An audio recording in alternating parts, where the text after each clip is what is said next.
तो सियासी युद्ध तो चल रहा है उत्तर प्रदेश में, लेकिन अब बात राष्ट्रवाद में आज के दूसरे मुद्दे की, बात उस युद्ध की जिसको लेकर दुनिया चिंतित है कि क्या दुनिया तीसरे विश्व युद्ध के मुहाने पर खड़ी है।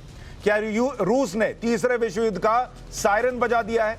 यह सवाल इसलिए पूछ रहे हैं आज क्योंकि कल आधी रात रूस के राष्ट्रपति व्लादिमीर पुतिन ने यूक्रेन के 2 टुकड़े कर दिए। यूक्रेन के 2 टुकड़ों वाले फैसले पर पुतिन के हस्ताक्षर ने तीसरे विश्व युद्ध का सायरन बजा दिया है।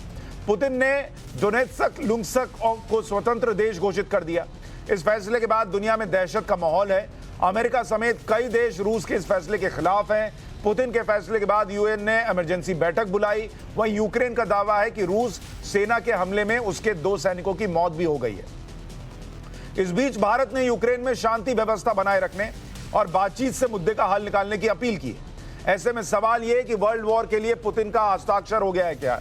यूक्रेन के 2 टुकड़े से दहशत में है दुनिया क्या? यूक्रेन बॉर्डर से तबाही का वर्ल्ड अलार्म है क्या ये? और तीसरा विश्व युद्ध आर्थिक तबाही भी लाएगा क्या? आज इस पर राष्ट्रवाद में चर्चा। हमारे साथ 2 मेहमान जुड़ रहे हैं, सुशांत सरीन सामरिक विशेषज्ञ और जी पार्थसारथी पूर्व राजनयिक हमारे साथ जुड़ रहे हैं। सुशांत जी, आपके हिसाब से अब पहले कुछ दिन पहले तक था कि अरे नहीं ऐसे ही चल रहा है, अब वापस हो जाएंगे सब और कुछ होगा नहीं, क्या अब आपको लग रहा है कि कुछ ना कुछ तो होगा और वॉर होगी? नहीं यार सुशांत, मुझे जंग होते हुए तो नजर नहीं आ रही। वॉर का तो मुझे वो नहीं अंदेशा है। कुछ छोटी मोटी स्कर्मिशेस हो सकती हैं, वो मैं पहले भी कह रहा था, उसकी संभावना तो है। लेकिन क्या एक फुल फ्लेजेड जंग होगी, मुझे नहीं लगता, क्योंकि मुझे नहीं लग रहा कि ना तो अमेरिका इसमें अपने सैनिक मरवाना चाहेगा और ना ही जो पश्चिमी यूरोप के बाकी देश हैं या नेटो के देश हैं वो अपने सैनिकों को या अपने लोगों को मरवाना चाहेंगे। और वो भी नहीं चाहेंगे कि ये जो इतनी बड़ी जंग हो जाए जो उनको भी तहस नहस कर दे, क्योंकि फिर जंग कहां पर रुकेगी किसी को मालूम नहीं है। एक पहलू तो ये है। दूसरा इसमें पहलू ये है कि शायद एक शीत युद्ध दोबारा से हो सकता है, लेकिन वो भी उस तरीके का शीत युद्ध नहीं होगा जो पहले का था। क्योंकि पहले वाले में जितने बड़े एरिया के ऊपर रशिया काबिज हो चुका था और फिर दुनिया में जैसे उसने अपना स्प्रेड किया, क्या रूस वो कर पाएगा? अब शायद नहीं कर पाएगा। तो एक तरीके का शीत युद्ध तो होगा, लेकिन उसमें रूस काफी हद तक अलग थलग रहेगा। और तीसरी चीज जो आपने पूछी कि भाई अर्थव्यवस्था पे क्या असर पड़ेगा, मेरे ख्याल हमारे लिए थोड़ा सा प्रॉब्लम ये होगा कि एक तो हमारी जो रूस के साथ रक्षा के सौदे हैं उसमें फिर पैसे का आदान प्रदान कैसे होगा, कैसे वो एक्सचेंज कैसे होगा, एक वो प्रॉब्लम आएगी हमारे को। और दूसरी प्रॉब्लम आएगी कि अगर इस तनाव से अंतर्राष्ट्रीय बाजार में तेल की कमी होती है और तेल की कीमतें बहुत ज्यादा बढ़ जाती हैं, तो फिर उसका हमारी अर्थव्यवस्था पे बहुत बुरा असर पड़ेगा। मैं आपके पास इसके दूसरे पहलुओं पर भी आऊं, उससे पहले पार्थसारथी सर भी हमारे साथ हैं। सर, सुशांत सरीन को लग रहा है हल्की फुल्की झड़पें हो सकती है, युद्ध नहीं होगा। आपका लंबा अनुभव है, आपको क्या लग रहा है? सुशांत और हम सब चीज पर सहमत होते हैं, तो वो इस पर भी सहमत होंगे कि जंग तो नहीं होने वाला है। लेकिन बात यह है कि जो रूस ने कार्रवाई की है सोच समझ कर किया है उन्होंने। देखिए कहाँ उन्होंने हमला किया है। डोनेट्स्क और लुहांस्क दोनों ऐसे शहर हैं जहां ज्यादातर नागरिक वहां रूसी हैं और जो कई छोड़कर चले गए हैं, और ये क्षेत्र इस तरह है। तो ये इन्होंने इस तरह के कार्रवाई जॉर्जिया में की है।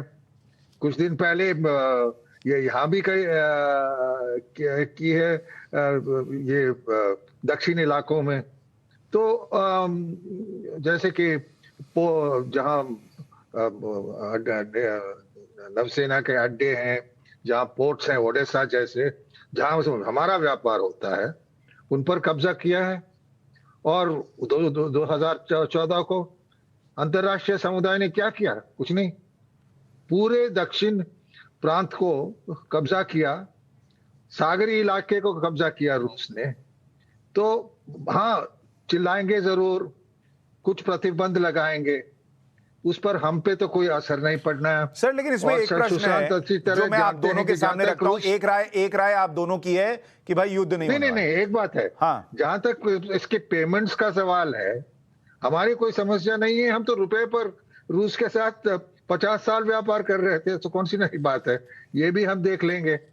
तो बात ये है कि अमेरिका को ये समझना चाहिए कि आप रूस के सागर को पार करके वहां अपना इन्फ्लुएंस बढ़ाना चाहें तो रूस चुप नहीं रहेगा, और यही हुआ है। जैसे कि मैंने कहा है, जॉर्जिया में हुआ कब्जा, और दूसरे प्रांत, इसी प्रांत में दक्षिणी इसी क्षेत्र में हुआ। तो मैं नहीं समझता हूं ठीक है, इससे कोई यानी हाँ, जरूर। अमेरिका जो कर रहा था वो एक बड़ी वजह है जो आज परिस्थितियां बनी हैं उसके पीछे। सुशांत सरीन, आप भी यही मानते हैं कि उस वक्त जब दुनिया कोरोना के संकट के बाद सारी जगहों पर इकोनॉमीज जो हैं वो नीचे गई हुई हैं, रूस को भी पता है कि भाई हम अगर युद्ध लड़ेंगे और दुनिया इसमें कहीं ना कहीं से आएगी तो सब पर असर पड़ेगा, फिर भी अगर वो आप कह रहे हैं युद्ध नहीं होगा लेकिन ये सब करने की कोशिश कर रहा है, तो उसके पीछे वजह क्या है?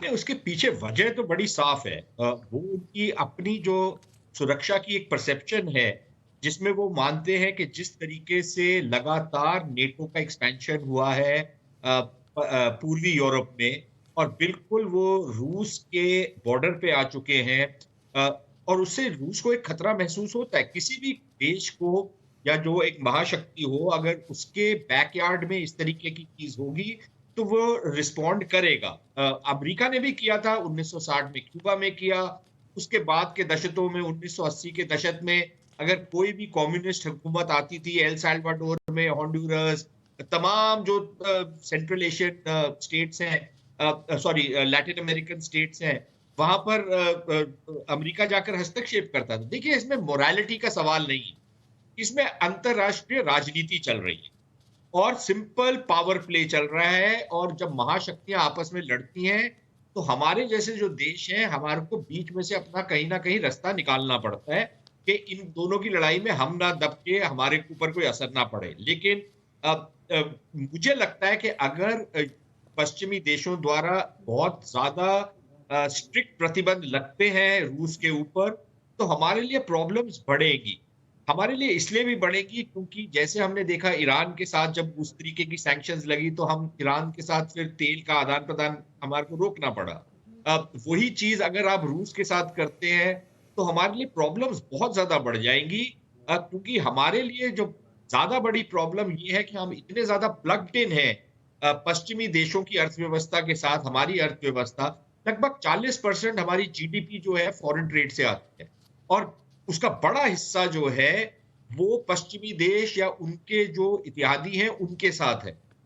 तो क्या हम कहां तक अफोर्ड कर सकते हैं? कहीं ना कहीं हमारे लिए अगर उस तरीके के प्रतिबंध लगते हैं तो हमारे लिए शायद प्रॉब्लम्स बढ़ सकती है। पार्थसारथी सर, अगर ये पोस्चरिंग का हिस्सा ज्यादा है, अगर ये पोस्चरिंग का हिस्सा ज्यादा है और युद्ध नहीं होना है, आपका अनुमान क्या है फिर ये कहां पे जाकर रुकेगा? कहां पर जाकर रूस अपने कदम पीछे खींचेगा और हमें ऐसी स्थिति में होंगे ये कहने की कि हां अब यहां से फिर कोई नया ड्रामा नहीं होने वाला है?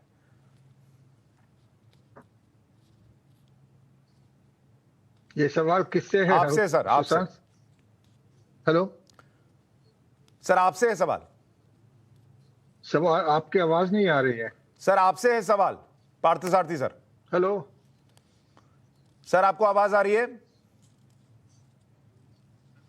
अच्छा, आपका ऑडियो ठीक कराते हैं। सर सुशांत जी, आपसे यही प्रश्न। अभी आगे देखिए, आपका मौका उधर सुशांत भाई के पास जाने वाला था कि आवाज आ गई? सुशांत पर मैं ध्यान रखता हूं। आपने जैसे देखा कि आपके बॉर्डर पर नेटो की सेना खड़ी है तो आपको आवाज आ गई। सवाल क्या था आपका? सर, मेरा प्रश्न ये था कि अगर ये पोस्चरिंग का हिस्सा ज्यादा है तो कहां पर जाकर रुकेगा मामला जिसके बाद कह सकेंगे कि नहीं भैया अब फाइनली युद्ध नहीं होना है? देखिए, जो प्रतिबंध लगाएंगे जिस पर कुछ असर हो सकता है, वो अगर जर्मनी लगाए, यूरोपियन संघ लगाए, तब हो सकता है। हमारे व्यापार ये रक्षा मामलों से ज्यादा के अलावा ज्यादा है नहीं रूस के साथ, लेकिन बढ़ रहा है। तो रक्षा सामग्री को खरीदने के लिए उपाय हम ढूंढ सकते हैं, पुराने उपाय हैं इस पर। इसके लिए उनसे हथियार हम पिछले 50 साल से खरीद रहे हैं, कोई नई बात नहीं है। तो मैं समझता हूं कुछ असर पड़ेंगे, कुछ असुविधाएं होंगे, लेकिन हम पर ज्यादा नहीं।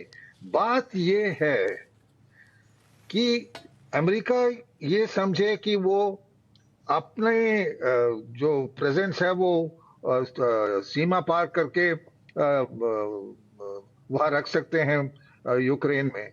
ये गलत है, गलतफहमी है, क्योंकि रूस की सहनशीलता भी एक किस्म से उस पर भी ज्यादा भरोसा नहीं कर सकते हैं, क्योंकि उनकी सुरक्षा का सवाल है। और मैंने कहा कि जॉर्जिया में क्या किया उन्होंने, क्राइमिया में क्या किया, सबसे बड़ा प्रांत यूक्रेन का उन्होंने कब्जा कर लिया, और जो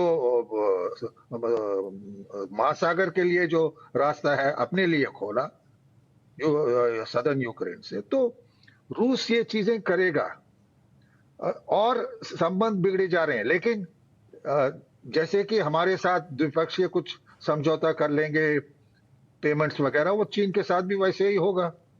तो हाँ, कुछ असुविधा होंगे उन्हें, कुछ तो परेशानी होगी। ठीक है सुशांत सरीन, एक चीज और बताइए, इतना नहीं कि अगर 1% भी चांस है कि युद्ध होता है, उसमें भारत का स्टैंड क्या होना चाहिए? और जो अमेरिका के अंदर कीड़ा घुसा हुआ है, जो पूरी दुनिया को काटता रहता है कि हर जगह उनको ही अपना कब्जा करना है और अपनी चीजें बढ़ानी है विस्तारवाद की, उस कीड़े का क्या इलाज है? यार उस कीड़े का कोई इलाज नहीं है, वो गांव का चौधरी यही काम करता है। अब ये तो बताइए, इसके लिए कोई रॉकेट साइंस की जरूरत तो नहीं है ना। जो आपके सोसाइटी में जिसमें आप रहते हैं, उसमें जो सबसे बड़ा आदमी होगा वो यही काम करता है ना, उसके सामने फिर कौन टिकता है? तो एक तो पहलू ये है। दूसरा बात ये है कि अगर जंग होती है तो फिर तो हम अपने आप को पीछे रखेंगे, हम अपना हिस्सा किसी में नहीं डालेंगे। हमारे लिए ज्यादा बड़ी प्रॉब्लम होगी ये प्रतिबंध की, और जो इकोनॉमिक सैंक्शंस वगैरह है, जो पेमेंट्स की जो सारे इश्यूज आएंगे, क्योंकि अब ये 70 का दशक नहीं है, और जैसे मैंने आपसे पहले अर्ज किया, हम बड़े प्लग्ड इन है दुनिया के साथ, तो हमारे लिए बहुत प्रॉब्लम्स होंगी अगर अर्थव्यवस्था में बताइए, अगर देखिए एक तो तेल की अगर कमी होती है, तेल के दाम बढ़ते हैं, तो हमारे लिए बहुत ज्यादा मुसीबत होगी। तो ये सारी हमारी ज्यादा बड़ी चिंताएं हैं। तो सर आप ये कह रहे हैं, सुशांत भाई आप ये कह रहे हैं, अगर बाई चांस युद्ध होता है तो भारत के जो दो अभी परम मित्र, एक अमेरिका एक रूस, उसके बीच में खड़ा होना वैसे ही होगा जैसे एक पति के लिए होता है माँ और पत्नी के बीच की लड़ाई में खड़े होने जैसा? चुपचाप सुनते रहो।